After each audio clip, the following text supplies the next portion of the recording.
कथनी और करनी में फ़र्क देखने के लिए अगर किसी उदाहरण की ज़रूरत है तो पश्चिम बंगाल की चुनावी रैलियों को देख लीजिए।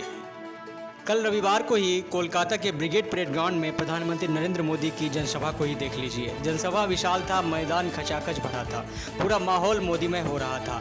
लाखों के दिलों में जोश और उन्माद था, पर कहीं किसी चीज़ की कमी खटक रही थी तो वह थी सोशल डिस्टेंसिंग की। इस रैली में सोशल डिस्टेंसिंग का नामो निशान नहीं था और बहुत कम लोगों ने ही मास्क पहन रखा था। ऐसा भी नहीं है कि इस तरह का दृश्य सिर्फ मोदी की रैली में ही दिखा।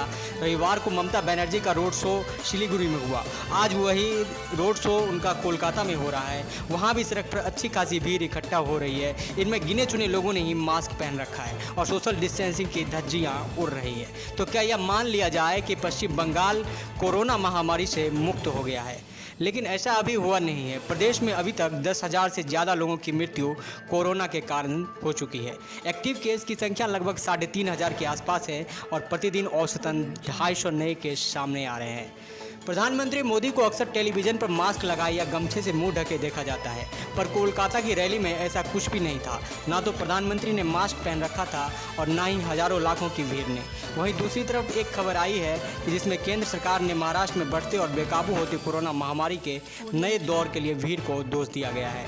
वहाँ यह बताया गया है कि राज्य सरकार ने इसमें ढील बरती, जिसके कारण नए केसों की संख्या में वृद्धि दिख रही है, जो सही भी है।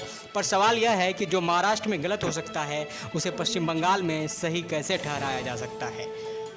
प्रधानमंत्री मोदी की रैली जनता और बीजेपी के कार्यकर्ताओं में जोश और जज्बात पैदा करने के लिए आयोजित किया गया था। मोदी निस्संदेह एक क्राउड पुलर हैं, जिन्हें देखने और सुनने बड़ी संख्या में लोग उमड़ पड़ते हैं। अभी तो पश्चिम बंगाल में चुनावी गतिविधि की शुरुआत ही हुई है। 8 चरणों में होने वाला यह विधानसभा चुनाव 29 अप्रैल तक। मोदी की तो और भी रैली होंगी और भीड़ भी दिखेंगी। कोरोना संक्रमण के मध्य चुनाव कराना जनतंत्र की मांग है। बिहार में पिछले साल विधानसभा चुनाव हुआ, परंतु इससे कोरोना के नए मामलों में मामूली सी वृद्धि ही देखने को मिली। मध्य प्रदेश में भी मिनी विधानसभा चुनाव हुआ, मात्र 28 सीटों पर। वहाँ भी हालत सामान्य नहीं रहा। बिहार और मध्य प्रदेश में चुनाव के कारण अगर स्थिति नहीं बिगड़ी तो इसका बड़ा कारण था सभी राजनीतिक दलों और चुनाव आयोग द्वारा सावधानी बरतना। पर ऐसा क्या हो गया कि पश्चिम बंगाल में वह सावधानी नहीं बरती जा रही?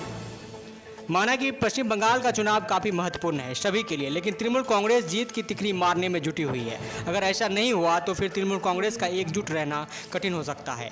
वाम दलों के लिए भी यह चुनाव अत्यंत महत्वपूर्ण है। 34 वर्षों तक लगातार सत्ता में रहने के बाद पिछले 10 सालों से सत्ता से बाहर रहना और उनकी लोकप्रियता में भारी गिरावट आना चिंतनीय है। और बीजेपी के लिए भी पश्चिम बंगाल चुनाव खास महत्वपूर्ण है।